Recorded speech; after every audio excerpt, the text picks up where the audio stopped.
Hi friends, day to day లైఫ్లో మనం ఎన్నో రకాల మెడికల్ ప్రాబ్లమ్స్ నుంచి బాధపడుతూ ఉంటాం. దాంట్లో ఇండైజెషన్ ఒకటి.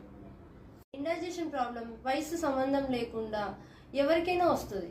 ప్రాబ్లం సాల్వ్ అవ్వడానికి మనం తొందరగా 2-3 టాబ్లెట్లు ఒకటేసారి వేసుకోవడం, లేకపోతే రాంగ్ టాబ్లెట్ వేసుకోవడం, ఇలాంటివన్నీ చేస్తూ ఉంటాం. దీనికి చిన్నపిల్లలకి ఒక రకం టాబ్లెట్ ఉంటుంది, పెద్దవాళ్ళకి ఒక రకం టాబ్లెట్ ఉంటుంది. చిన్నపిల్లలకి అయితే టాబ్లెట్ జూనియర్ లాన్జోల్ 15 mg టాబ్లెట్ ఉంటుంది. అది పొద్దున సాయంత్రం వేసుకోవాలంటే సగం వేసుకోవాలి. అదే ఒక పూటే వేసుకోవాలంటే రోజుకి ఒక టాబ్లెట్, పూర్తి టాబ్లెట్ ఒక పూట వేసుకుంటే సరిపోతుంది.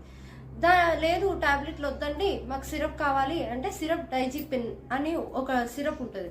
అది 2.5 ml వేసుకుంటే సరిపోతుంది. అదే పెద్దవాళ్ళకైతే రకరకాల టాబ్లెట్లు ఉన్నాయి. టాబ్లెట్ రాబిప్రజోల్ అని అది 20 mg ఉంటుంది, అపాంటోప్రజోల్ అని అది 40 mg ఉంటుంది, ఓమిప్రజోల్ అని అది 20 mg ఉంటుంది. ఈ టాబ్లెట్ అనేది తినక ముందు 30 నిమిషాల ముందు వేసుకోవాలి. అది తర్వాత తినాలి. లేదు గుండెపోటుతో కలిపి నాకు కడుపు నొప్పి వస్తుంది అని అనుకుంటే సిరప్ జెలసిల్ కానీ, సిరప్ డైజిన్ జెల్ కానీ, లేదా సుక్రాల్ ఓ కానీ ఇలాంటి సిరప్లు వేసుకోవాలి. ఎన్ని వేసుకున్నా తగ్గట్లేదు, ఏ సిరప్ తాగినా తగ్గట్లేదు అన్నప్పుడు మీరు డాక్టర్ని ఒకసారి కన్సల్ట్ అవ్వండి. అదే హోమ్ రెమెడీస్ అయితే 2 మెథడ్లు ఉన్నాయి.